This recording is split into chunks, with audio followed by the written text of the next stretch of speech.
We've got a whole crew of folks joining us today to celebrate a new book from one of our favorite authors, Senator Bill O'Neill. He is with us. He's in his Santa Fe office. He's just finished up a brisk session with the New Mexico State Senate.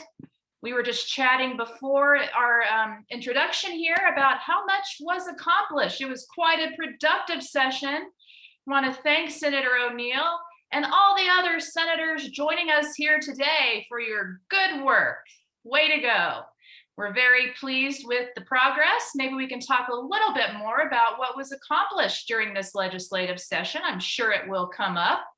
As many of you know, Senator O'Neill's books rely heavily on his political passions and sometimes inform his writing. Senator Bill O'Neill is the author of 4 books now: Freedom of the Ignored, his first collection of poetry; Panoramic Diaries, his first novel; Short Session, the follow-up to Panoramic Diaries.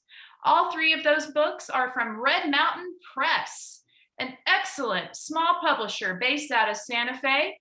Susan is the founder up there and always does great work.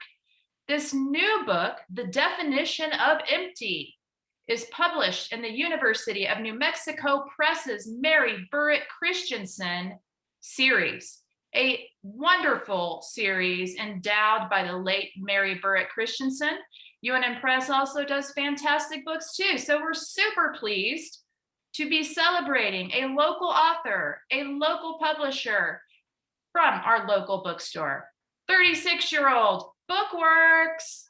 We're located in the North Rio Grande River Valley of Albuquerque, and very pleased to be reopening today on Independent Bookstore Day.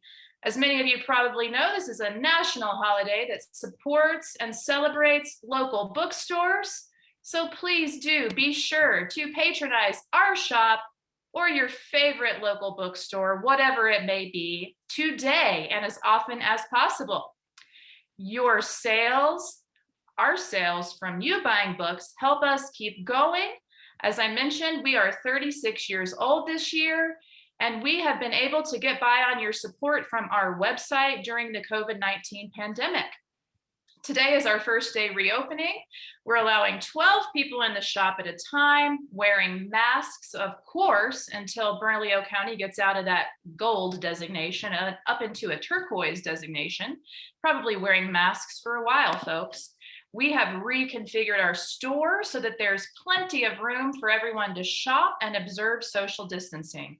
So please bring your mask, bring your reading list, and come visit us. Our new hours will be Tuesday through Saturday from 10 a.m. to 4 p.m. and we'll be closed on Sundays and Mondays for the time being. I'm sure we'll probably increase those hours as we get a little bit busier coming out of the pandemic, but we will be pleased to serve you 24 hours a day from our website. I will drop our website link into the chat, as well as Senator Bill O'Neill's new website for his author pursuits. I will put that into the chat as well. And if you have any questions that come up during our talk, you can type those into the chat, or you can raise your hand at the end and we will address those. So we're going to get started here. We're going to ask Senator O'Neill some questions. He will read some poetry for us. I'm assuming it's going to be great. So, Senator O'Neill, how are you doing? Great. Thank you, Amanda. Thanks so much. And I want to just launch into my thank yous because there's a lot of special people on here, and then we can get into your scintillating, harsh questions of me and so forth. So, but I just want to thank everybody for sacrificing their afternoon. You know, it's absolutely gorgeous out here in New Mexico right now. And there's just so many people to thank. And first of all, I want to thank Hilda Raz of the Mary Burritt Christensen Poets Series, who basically selected this book, and of course, Elise McHugh, always with UNM Press. And before starting, I want to do a special shout out to my sister, Nancy, who lives in Austin, who really believed in this manuscript way back when, and to all the current and former juvenile justice professionals that are on this call. I recognize some names. Also to my fellow senators and representatives. I see two of my heroes right there, Senator Stewart and former Senator Dee Dee Feldman and others. And to all my friends just taking time out on this beautiful day to tune in. And I want to do a special shout out, okay, to my Cornell buddies, Billy Marino and Chris Kane, and they're back east where that was my world before while I was at Cornell and so forth. And they were part of this legendary college lacrosse dynasty. I don't think they lost a game in 3 years, and we won't say when those years were. And of course, I want to thank LeBron James, who's tuning in from Akron. I'm just kidding. So with that, I'm ready to launch into this thing. All right. Well, I don't know where LeBron is, but he's really missing out right now. I know. And he's from Ohio. Why don't you go ahead and just start out by telling us a little bit about what inspired this most recent collection, The Definition of Empty. Okay, well, as you know, Amanda and others know this, I write from personal experience. It is fiction, it is poetry, etc., but it really does reflect my personal experience in this crazy life. So I was appointed to I was executive director of the State Juvenile Parole Board about a little over a decade ago, for almost 3 years. And it was a real intense experience. I had been working with adults coming from prison to that wonderful program in the North Valley that still exists, Dismas House. But it was a transition into this juvenile world. Plus, I was a state employee, and I had, certain friends saying, "There's no way you're going to be 8 to 5, O'Neill." But I proved them wrong. I did, at least for that period of time.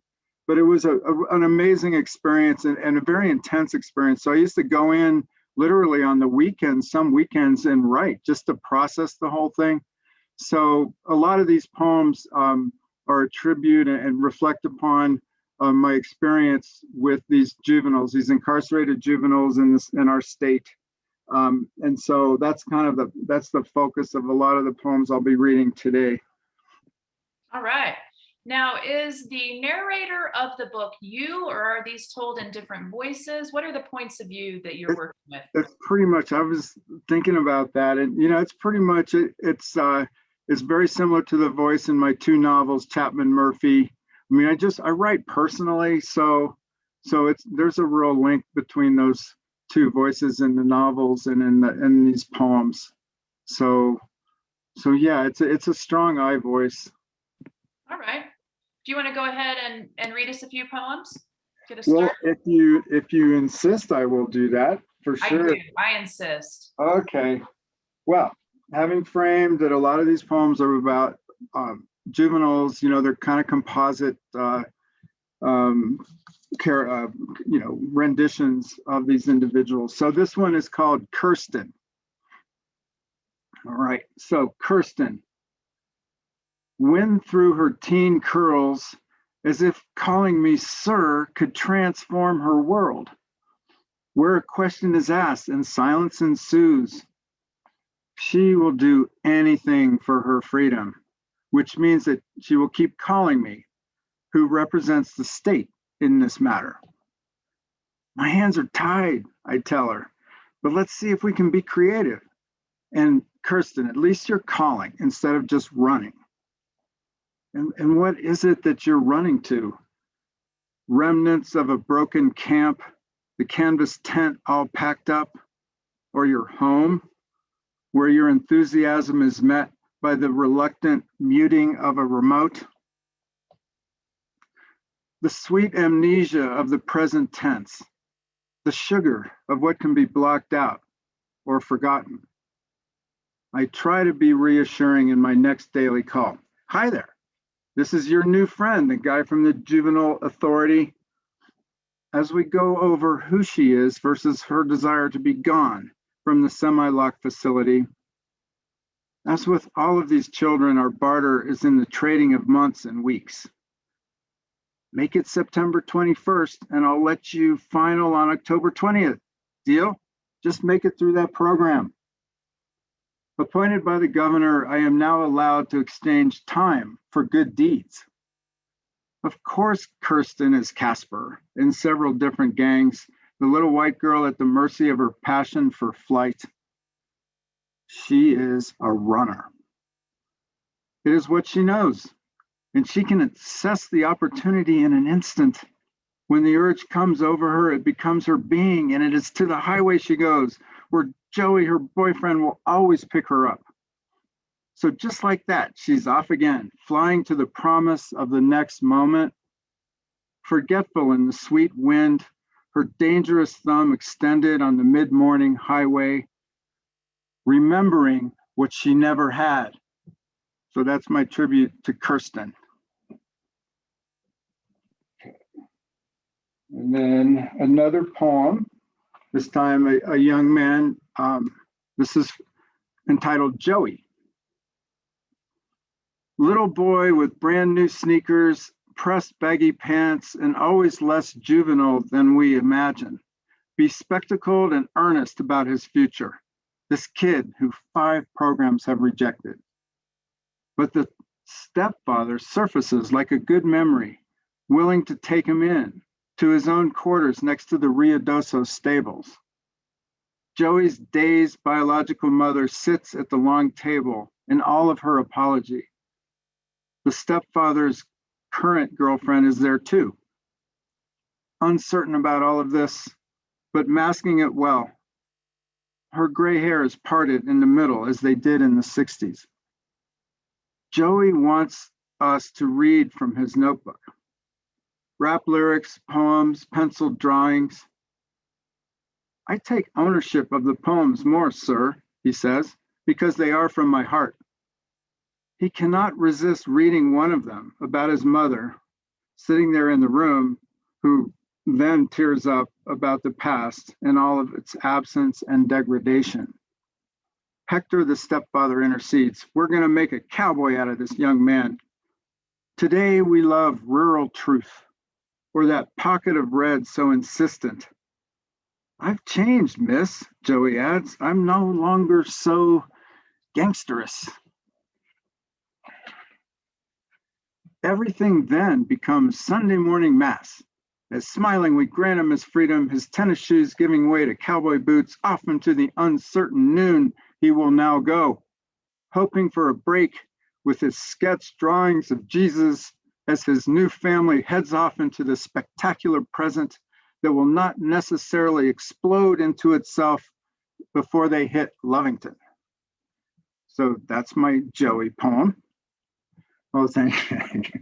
And the third poem I wanted to read just for starters. And this is inevitably a tribute to Dismas House back in the day. And this is dedicated to my colleague, Pip, as well as our executive director, Peter. But this is for Pip. This is called Central Avenue. Matching hoppity as we survey Central Avenue 1/2 hour before noon. The same broken families with their helpless progeny finding the home of their street. Hippity explains it to me, waving his hands as he does. Together we walk down the forlorn avenue, motels, the cheap assessment of a day, or what can be done amid spandex and where appetites reach their logical conclusion. Why bother? I asked rhetorically. The same people, this is the same people, this endless stream that I see in the mirror of my Volvo. People like us must need to feel viable, I guess, to help out as we do. And Hoppity, characteristically misunderstanding, no, he exclaims, that isn't true. It does make a difference. Just ask our successful Hope House alumni. I could say a number of things at this point. Is Sam still on the avenue gunning his stolen dump truck? Or is the whole point simply to not bounce checks? Or to be normal enough to safely navigate a mall? Or Central Avenue waits here every day for what washes in the dry air of our longing? Or how about, what would my life have been without this need to improve the surrounding world? But I say nothing. See, Hippity continues in his not getting, it is undeniable we can improve our lot. Okay, but it will always be there. As a man slows down and detours around the block, need that drives our being, she awaits on the street, or the cavernous movie theaters jammed without surprise, everything becoming way too simple. So that's my third poem. Yay, oh, that's so nice. People are, I see clappers, cool. Okay. See the visual applause. We'll have some auditory applause. Oh, that's okay. Now, we've talked before about how your past experiences have shaped your writing. How has that process affected this book? And is writing poetry different for you than writing fiction? What's sort of the insight into the craft here of your poetry writing? Yes, well, I think I'm here in my office where I started writing in my first published poetry book, The Freedom of the Ignored. And honestly, that was to process kind of what that session was. It was a real intense session. It was all about the driver's license issue, if you can remember back then.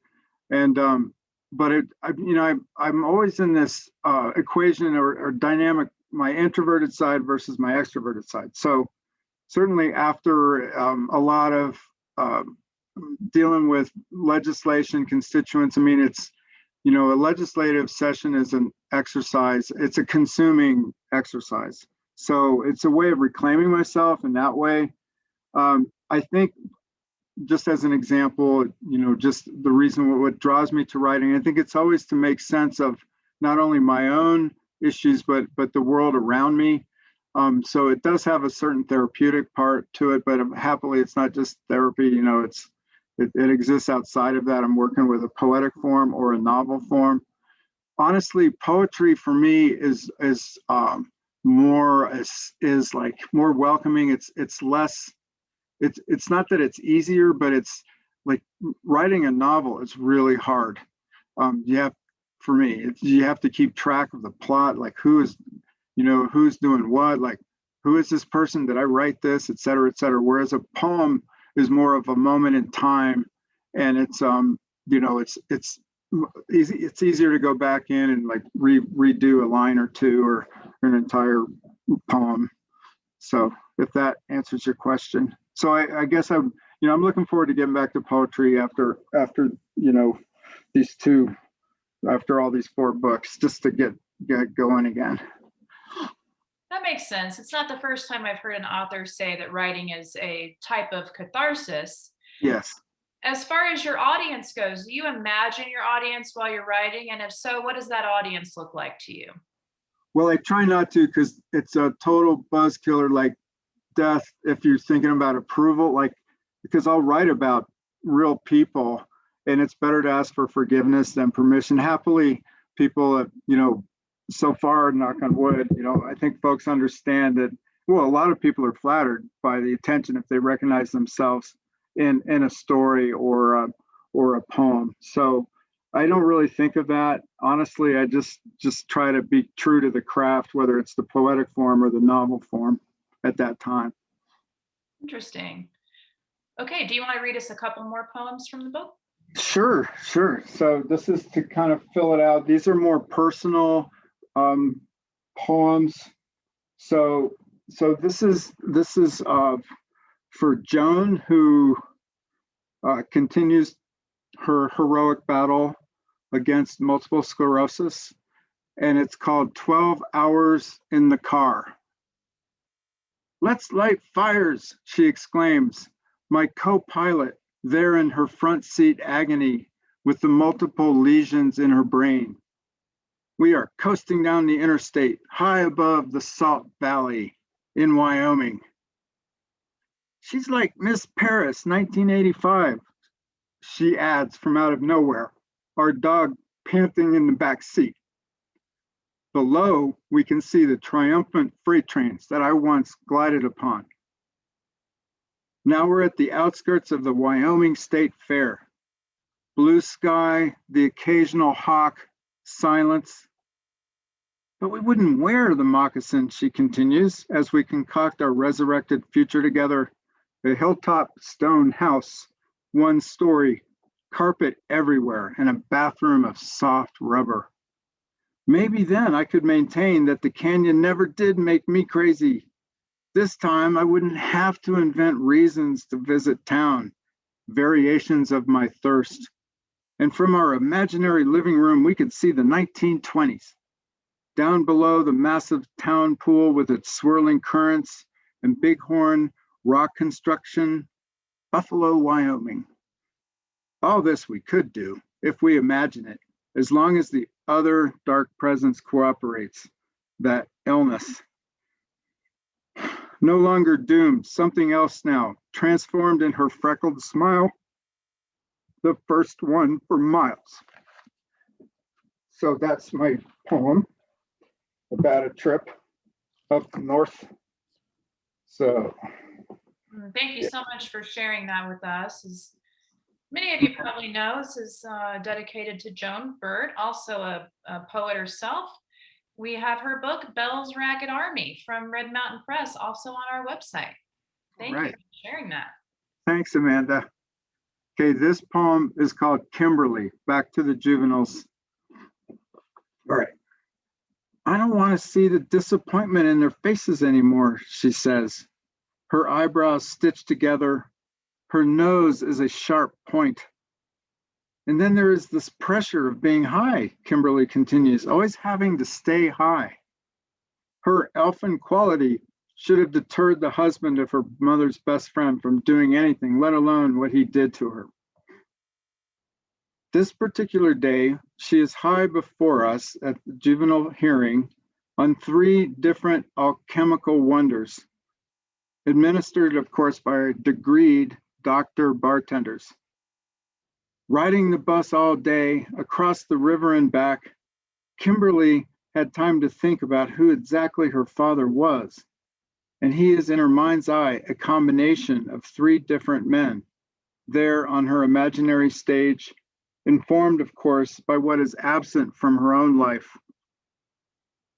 Down the street that one night when she did 90 miles an hour without a reason to stop. So that's for Kimberly. And these names are fictitious, but the folks are real. And I just hope all these kids are doing okay now. It's been a long road for a lot of them.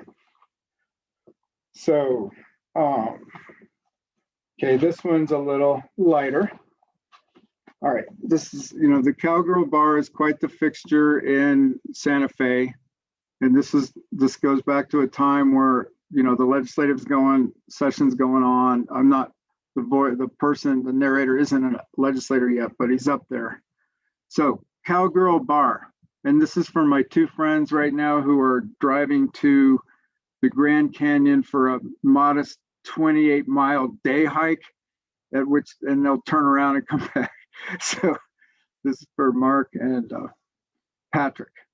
Okay, awkward in the crowded bar, and yet the swift flash of eyes that Whitman spoke about, promising love. It's not her fault, rather mine, as I navigate the packed saloon. The band is good with the curvy singer and her kids in knit caps backing her up. She plays the mandolin, and I am trying to remember that line of ancient Persian kings. Then, impulsive conversation, recounting my doomed recent endorsement interview with the Albuquerque Tribune, and then the legislative day high point as the old Navajo senator sheds his blanket and casts his dramatic vote, Senator Pinto. Then the potato song as his encore. But back to the Persian kings, Xerxes, Cyrus, Darius. Across the wooden floor, she sits high on that chair, maneuvering her amiable legs, and we both know that we are sisters, never to touch. Okay, so that's my tribute to the cowgirl, which is open now, by the way. Oh, good. I'm glad to hear that. I'll have to get up there. One of my favorite spots in Santa Fe. Hello. Right. Well, thank you so much for giving voice to some of the people in your past. I know the names are changed, but some of the stories have informed your poetry.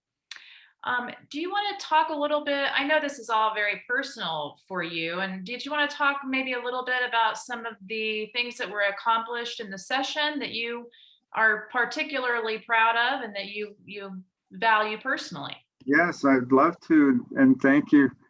Thank you so much for the question. Of course, we are very proud of this last session. As hard as it was really strange. It all being COVID, masks, like we didn't even meet on the Senate floor it didn't seem like for the first month. We did a little bit. All committees were virtual, but boy, okay, where do I begin? For me personally, the end of life bill, the compassionate end of life bill was huge. And that's an extremely emotional bill, as you can imagine. It's now law in our state. Not only is it law, and this is, of course, people that are in agony, that want to at least have the choice when to move on in their lives, to the other world. That bill is now law, and it happens to be a bit of a model for other states. That's what we're learning, and that's, of course, the representative who represents you at Bookworks, that neighborhood. Representative Armstrong was the main person. I was a co-signer, co-sponsor on that bill, so that was huge. But we did so many other things. We repealed that house that abortion statutes, criminalizing abortion in New Mexico. That was a top priority. We got rid of that really quickly. Then we have this wonderful bill that Senator Mimi Stewart sponsored, mandatory sick leave. That's huge. It was quite contentious, but it's, this is for small businesses that maybe don't treat their employers to give them the kind of, benefits that you get if you're working for the state or something like that.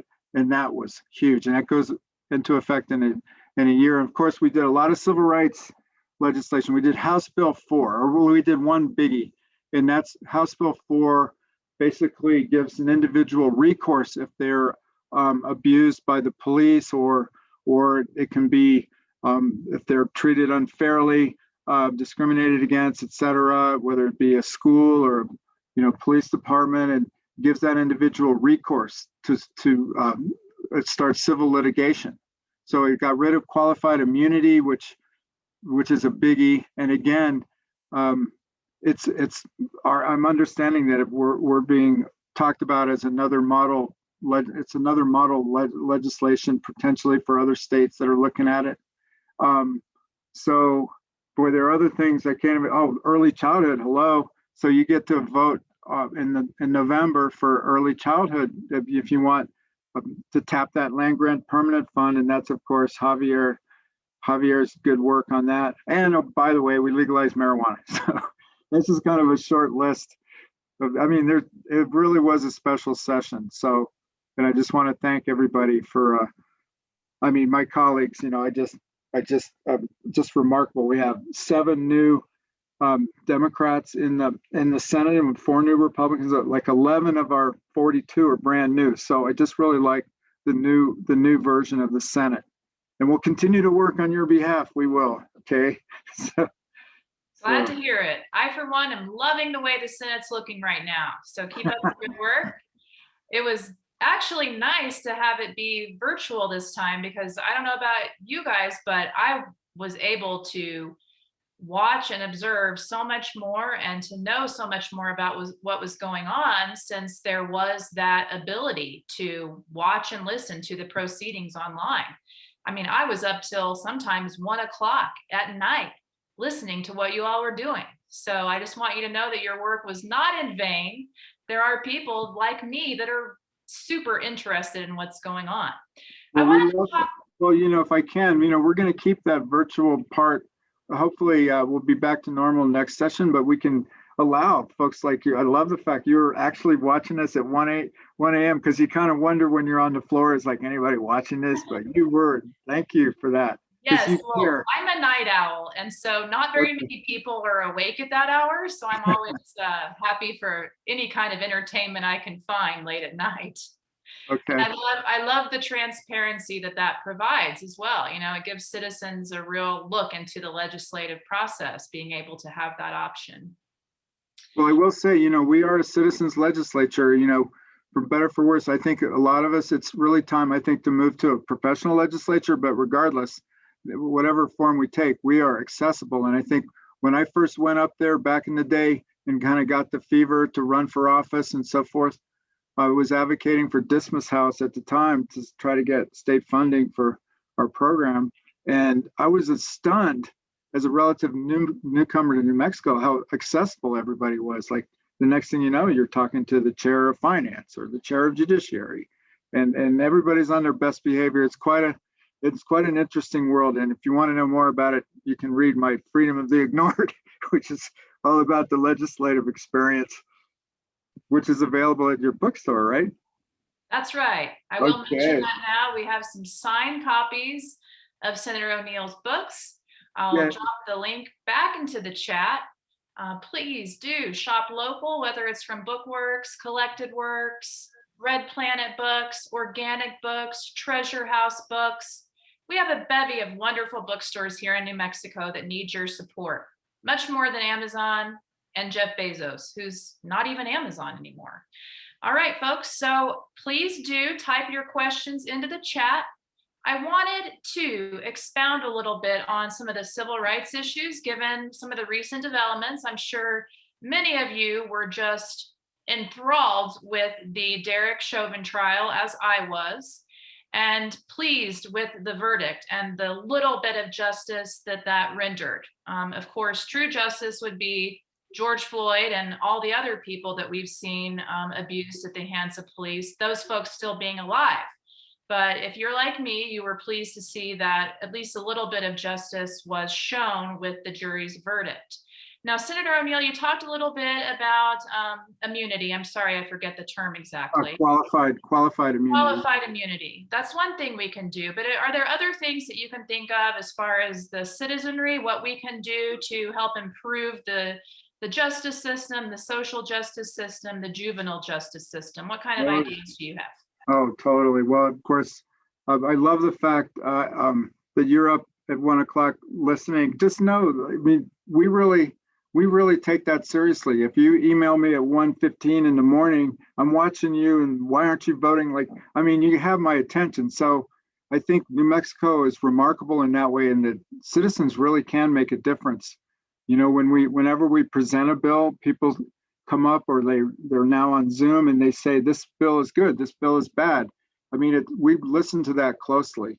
So kudos to you for doing that. But basically, yeah, for sure, there's a lot of stuff going on, a lot of legislation. I know Senator Lopez had a police accountability bill 227 that didn't make it to the Senate floor. But it takes years in a lot of ways to get a bill through. So that's a start. I know that I have a racial impact statement bill that is a start. And that's basically, if we're going to talk about criminal sentence enhancements or any kind of sentencing bill, we need to get real about the fact that who's in prison. And it's obviously in New Mexico, my goodness. I noticed that my first day in the adult system, interviewing for Dismas House, and of course in the juvenile system, the preponderance of minorities, of Hispanic, Black, Native American. Not that Anglos are represented there too, but it's just overwhelming, the disparity. Why are all these people in prison, at this level? So that bill will at least force the legislature to really acknowledge who's in prison. Like, how is this bill going to affect if we pass it? Is this going to just add to that racial disparity? Also, I personally am really involved with an effort to repeal no life sentences without parole for juvenile offenders. And that bill, wow, that almost made it through. And that's a tough one, people, it's a real emotional bill, but if you're a juvenile, no matter how horrific, and they are horrific crimes, a lot of times you're a juvenile, you have a different code of justice than an adult. So there are individuals in prison right now that are doing 60, 80 years. and they have no chance of parole, even though their offense was when they were 17. So that's a biggie, and that'll be back. So that kind of gives you a sense of what's in the works. Okay, sounds good. Now, I know you may have another poem or two to read, but I'm wondering if we can maybe jump into the chat and some of these Sure. questions, because we have a lot of people raising their hand and starting to ask some questions. All right. Renee and John did note the Supreme Court ruling. I think you just talked about that. Let's see. We have got a question from Hilda Raz. Hilda, I'm going to go ahead and unmute you, I think. That way, maybe you can also talk to us a little bit about how it was to work with Bill. Are you there, Hilda? Okay, let's get you unmuted first.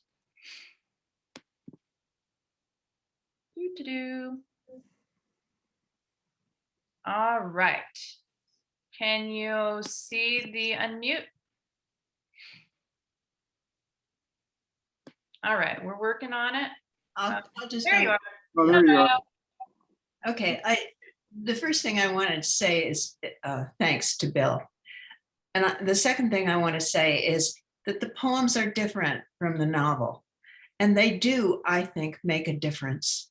They introduce us to a number of young people whose lives have been blighted by things that Bill does not catalog. He presents to us so that we participate in the lives of these individuals.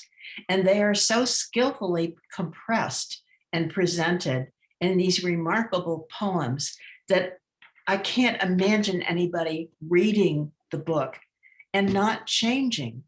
And I asked Bill to answer that question in the chat. How does this book change things? Because you work very hard for us, but these are carefully crafted poems. How do you think, Bill, that these poems change things for us? Well, thanks, Hilda. That's very, very flattering. Yes, I do think if you're trying to understand, for example, I just referenced, the life without paroles for these juveniles. I mean, these are horrible crimes that have happened.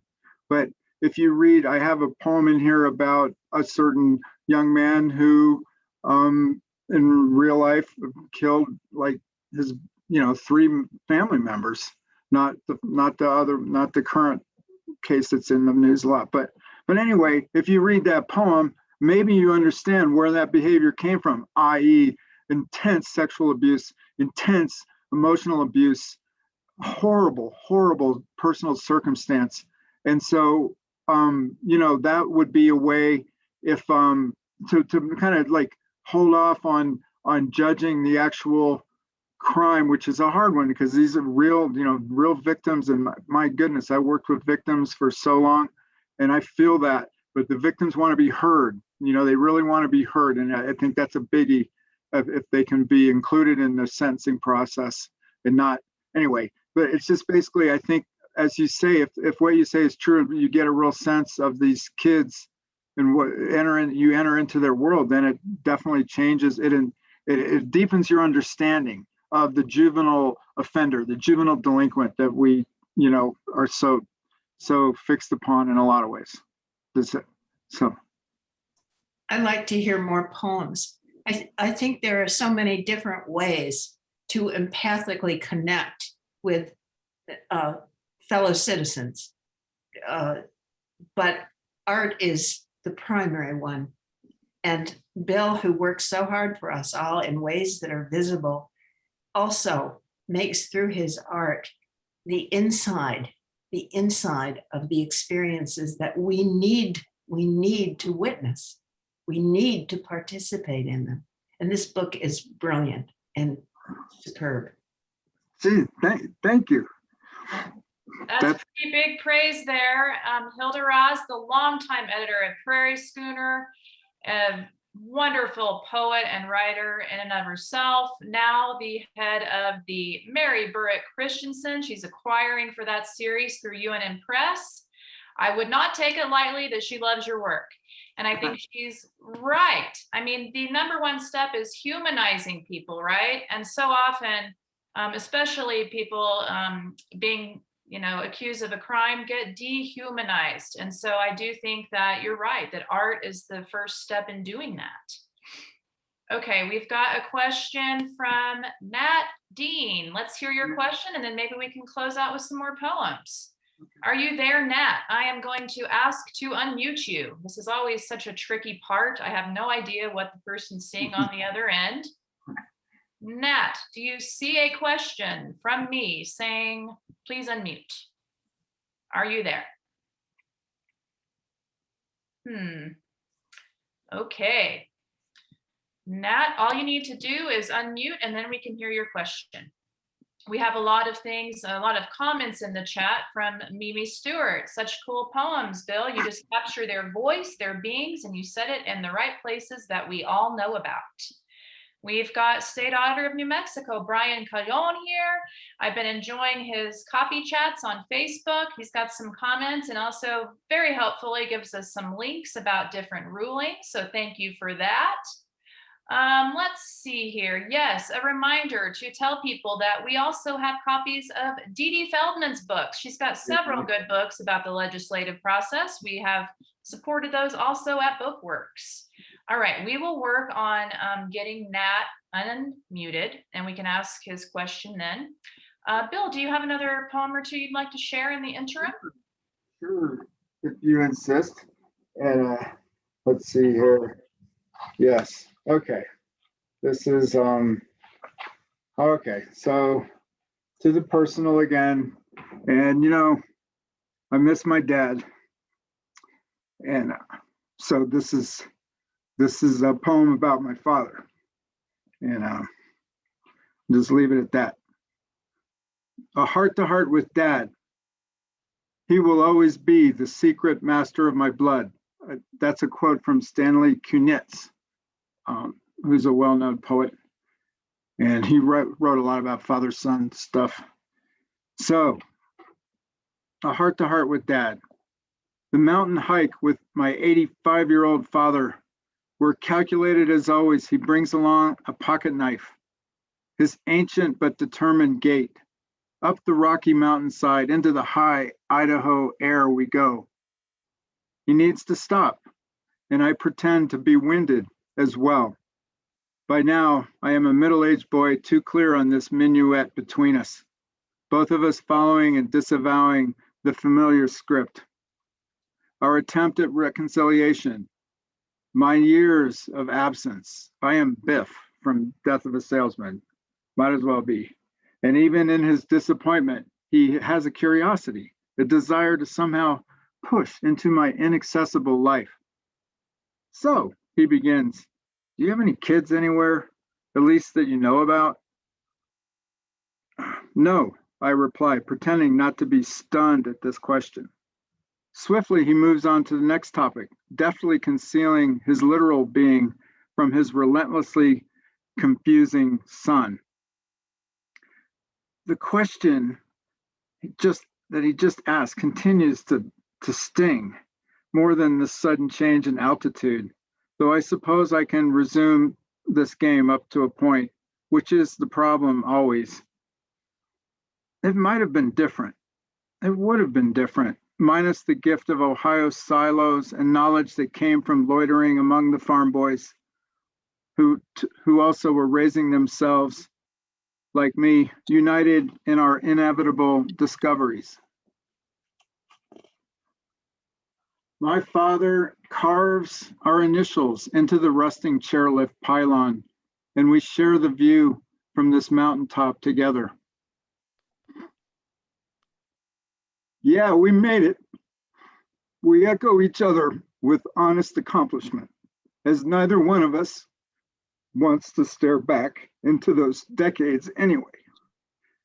Still, I know that deep down, he would not have it gone this route. He wouldn't want it to have gone this way. No, instead, he would have left his teenage son a neatly handwritten note, next to lit candles maybe, with the assurance that there was indeed an opposite life awaiting for him, his son, all radiant and welcoming despite the years of harshness, as these intimate candles would clearly indicate. He would have imparted his wisdom like a well-meaning uncle or a random passenger sitting next to you on a train. He would have pointed me in a softer direction.